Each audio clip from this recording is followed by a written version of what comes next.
అందరికీ నమస్కారం. ముందుగా రామోజీరావు గారిని గుర్తు చేసుకుంటూ, ఆధునిక తెలుగు చరిత్రలో అత్యంత ప్రభావితమైన వ్యక్తుల్లో రామోజీరావు గారు ఒకరు. అంత గొప్ప వ్యక్తి ఆయన. అలాగే మా రాఘవేంద్రరావు గారు. రఘుపతి వెంకయ్య గారు తెలుగు సినిమా పితామహుడైతే, కమర్షియల్ సినిమా పితామహుడు రాఘవేంద్రరావు గారు. అడవి రాముడికి ముందు, అడవి రాముడి తర్వాత అలా ఉంటుంది కమర్షియల్ సినిమా అంటే.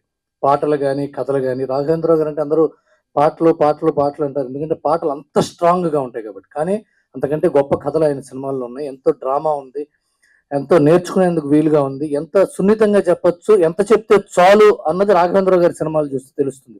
రుద్దకుండా కొట్టకుండా. అలాగే మనిషి ఎంత పెద్దవాడైనా 6 అడుగులున్నా 7 అడుగులున్నా గుండె గుప్పిడే ఉంటుంది. అలాగే సినిమా ఎన్ని కిలోమీటర్లు నిడి ఉన్నా కథ 30 నిమిషాలే ఉంటుంది.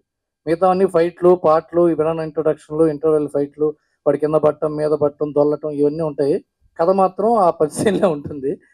ఆ కథని కథాసుధగా తీసుకురావడం ఈటీవీ వారి గొప్ప ప్రయోగం, చాలా గొప్ప విధానం కూడా. ఎందుకంటే ఈనాడు అంటేనే కథలు.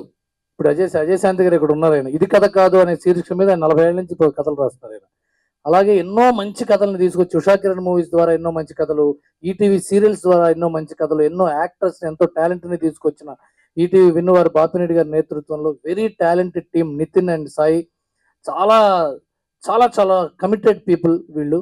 ఇలాంటి వాళ్ళు కథాసుధాని స్టార్ట్ చేయడం, అది రాఘవేంద్రరావు గారి మార్గదర్శకత్వంలో ఉండటం. నేషనల్ అవార్డు విన్నింగ్ డైరెక్టర్ మా సతీష్ వేగేసిన అన్ని సినిమాలు, వేగేష్ సతీష్ చేసిన అన్ని సినిమాలు, అతను రాసిన సినిమాలు, తీసిన సినిమాలు అన్నీ కూడా కథా బలం ఉన్న సినిమాలే, క్యారెక్టర్ బలం ఉన్న సినిమాలు, హృదయాన్ని కదిలించే సినిమాలు.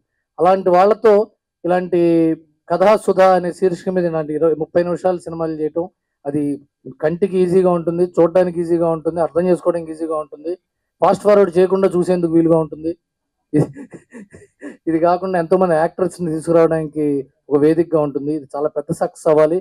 మేమందరం కూడా కథలు రాసుకుని మీ దగ్గరికి వచ్చి మీ ఆఫీసుల చుట్టూ తిరిగి మీరు ఓకే అని వెనక తెలుసుగా ఓటీటీ సంగతి అందరికీ అది చేసి, and I wish you all of the team అది గ్రాండ్ సక్సెస్.